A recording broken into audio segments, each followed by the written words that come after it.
Hello കൂട്ടുകാരെ, വട്ടയപ്പം ഉണ്ടാക്കാൻ എന്തെളുപ്പമാണെന്ന് നോക്കാം.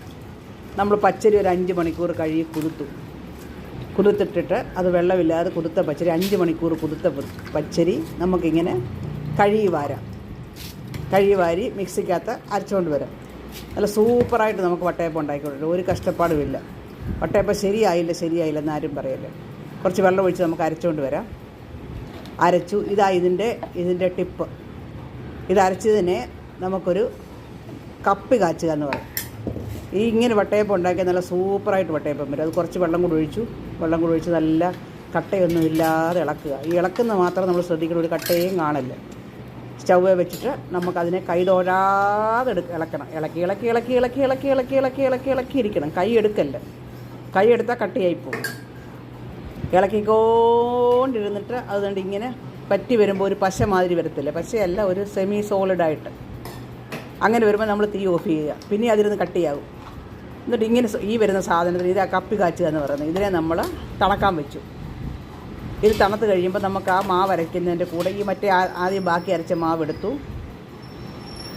ആ മാവ് ഒരു പാത്രത്തിലൂടെ എടുത്തിട്ട് ഇനി നമുക്ക് തേങ്ങ അരയ്ക്കാം. ഇച്ചിരി ഇളപ്പം തേങ്ങ ആണെങ്കിൽ നല്ലത്. നല്ല മൂത്ത തേങ്ങയെക്കാട്ടും നല്ല ഇളപ്പം തേങ്ങ കിട്ടുമ്പോൾ ഇങ്ങനെ വെച്ചേക്കണം. ഞാനിങ്ങനെ ഇളപ്പം തേങ്ങ കിട്ടുമ്പോൾ വെക്കുന്ന അതിനോട് ഒരു 4 ഏലക്ക, ഒരു 4-5 ഏലക്ക ഇട്ടും. ഇത് അടുത്ത ടിപ്പാണ്. ഞാൻ ഇച്ചിരി തേങ്ങാ വെള്ളം പഞ്ചസാര ഇട്ട് ഫ്രിഡ്ജ് വെച്ചിട്ടുണ്ട്. ഇത് രണ്ടാമത്തെ ടിപ്പാണ്. അതിൻ്റെ കൂടെ നമുക്ക് അതൊന്ന് അരച്ചിട്ട് ആ കപ്പി കാച്ചി തണുത്തും. അത് ചെറിയ ചൂട് പോയപ്പോൾ അതും കൂടി ഇട്ട് അരച്ചുകൊണ്ട് വരാം. അത് മുഴുവൻ ഇട്ടില്ലെങ്കിലും വേണ്ടത്, കുറച്ചിട്ട് അടുത്തത് ബാക്കി നമുക്ക് അടുത്ത പ്രാവശ്യം ഇടാം. അത് നല്ലതായിട്ട് ആ തേങ്ങായി നല്ലതായിട്ട് അരച്ച് നല്ല മയമായിട്ട് അരച്ചു. അതേമാതിരി തന്നെ ബാക്കി അരി എടുക്കാം. ബാക്കി അരിയുണ്ട്, കുറച്ച് തേങ്ങായും കൂടെ ഉണ്ട്. നിങ്ങൾക്കിപ്പോൾ 1 കിലോ അരിക്ക് ഒരു തേങ്ങായോ 1.5 തേങ്ങായോ കൊടുക്കുക. തേങ്ങയുടെ വലുപ്പം അനുസരിച്ച്. ഇത് കുറച്ച് തിരുമിയ തേങ്ങയുടെ ഇടുക. ഇത് എളുപ്പമല്ല. ആദ്യം ഇട്ട് എളുപ്പം തേങ്ങ ആയിരുന്നു. ഇത് സാധാരണ തേങ്ങയാണ്. ഈ കപ്പി കാച്ചി ബാക്കി കൂടെ ഇട്ടു. ഗ്രൈൻഡറിനകത്തൊന്നുമില്ല, മിക്സിക്കകത്ത് ഞാൻ അരയ്ക്കുന്നത്. ഗ്രൈൻഡറിനകത്ത് വേണമെങ്കിലും അരയ്ക്കാം. ഗ്രൈൻഡർ എടുത്ത് കഴുകുന്ന മടിക്കാൻ ഈ മിക്സിക്കകത്ത് അരയ്ക്കുന്നത്. പക്ഷേ മിക്സി അങ്ങ് ചൂടായിപ്പോലും. ഒത്തിരി നേരം അങ്ങിട്ട് കറക്കരുത്. എന്നിട്ട് നമ്മൾ അതിൻ്റെ കൂടെ ഇൻസ്റ്റൻറ്റ് ഈസ്റ്റാണ്, ഈ കുതുക്കുന്ന ഈസ്റ്റല്ല, ഇൻസ്റ്റൻറ്റ് ഈസ്റ്റ്. അതൊരു 1/4 സ്പൂണ്. നമുക്ക് എത്രയും വേണമെന്ന് അതനുസരിച്ച് അതും കൂടി ഇട്ടു. അതും അരച്ചെടുത്തു. അങ്ങനെ നമ്മൾ മുഴുവൻ തേങ്ങായും അരച്ചു. ഇച്ചിരി പഞ്ചസാര, കുറച്ച് പഞ്ചസാര ഇടുക. പിന്നെ നമുക്ക് പഞ്ചസാര ഇടാം മധുരത്തിന്. കുറച്ച് പഞ്ചസാര ഇടുക. ഇളക്കി വെക്കുക. ഇളക്കി വെക്കുക എല്ലാം കൂടെ. ഒരു ശകയിൽ ഒരു പിഞ്ചുപ്പും മതി. ഒത്തിരി ഉപ്പ് വേണ്ട, മധുരം ഒന്ന് ലെവൽ ചെയ്യാൻ.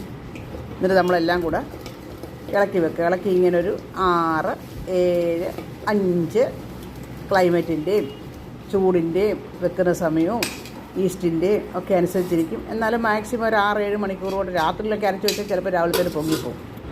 ഞാൻ രാത്രി എഴുന്നേറ്റ് നോക്കും. അതുകൊണ്ട് മാവ് നല്ലതായിട്ട് പൊങ്ങി വന്നു.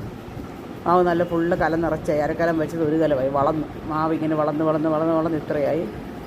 നമുക്കിതിനെ ഇനിയും അപ്പം ഉണ്ടാക്കാൻ ഞാനൊരു പാത്രത്തിൽ കുറച്ച് വെള്ളം വെച്ചു. ഇത് നമ്മൾ ഇതിലത്തെ പാത്രമല്ല, ഒരു പാത്രത്തിൽ വെള്ളം വെച്ചിട്ട് അതിനകത്ത് ഒരു തട്ട് വെച്ചാണ് ഉണ്ടാക്കുന്നത്.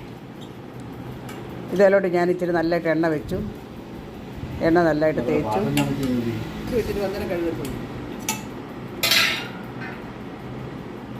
നല്ലതായിട്ട് എണ്ണ തേച്ചിട്ട് അതിനകത്തോട്ട് ആ മാവ് ഞാൻ കോരി ഒഴിക്കുക. എണ്ണ തേച്ചതിനകത്തോട്ട് മാവിട്ട് നല്ല എണ്ണ എല്ലായിടത്തും സ്പ്രെഡാകണം. ഇച്ചിരി എണ്ണ മതി. ഇച്ചിരി എണ്ണ ഞാൻ നെയ്യോ വല്ലതും എല്ലായിടത്തും സ്പ്രെഡായിട്ട് മാവ് ഒഴിച്ച് ഒന്ന് ടാപ്പ് ചെയ്ത് ലെവൽ ചെയ്തിട്ട് അതിനകത്തോട്ട് വെക്കുക. അതിനകത്തോട്ട് വെച്ചാൽ നല്ല സ്റ്റീം വരും. ഒരു 20 മിനിറ്റ്, 15-20 മിനിറ്റ്. അതൊന്ന് ചൂടായി കഴിയുമ്പോൾ ഇച്ചിരി നട്ട്സ് അതിൻ്റെ മേലോട്ട് നമുക്ക് നട്ട്സോ ബനാനായോ ചെറിയോ ഡേറ്റ്സോ എന്തോ വേണേ ഇടാം. കയ്യിലെന്തോ വേണേ ഉള്ളത് അതനുസരിച്ച് ഡെക്കറേറ്റ് ചെയ്യുക.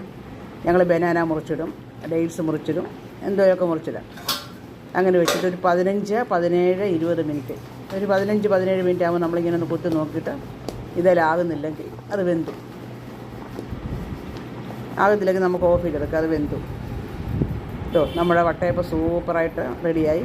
ഇനി ഇച്ചിരി അടുത്തത് ഇതുപോലെ ഞാൻ ഉണ്ടാക്കി. ഞാൻ ഇച്ചിരി നട്ട്സ് കൂടുതലിട്ട് പിള്ളേർക്ക്. ഇനി ഇത് നമുക്ക് തണുത്ത് കഴിയുമ്പോൾ ഇളക്കിയെടുക്കാം. അത് കേക്കൊക്കെ മുറിച്ച് തുടങ്ങി തന്നെ എണ്ണ തട്ടിയിട്ട് തന്നെ ഇളകി വരും. ഒന്നും കഷ്ടമില്ല ഇളക്കാൻ. അത് തന്നെ ഇങ്ങി വരും.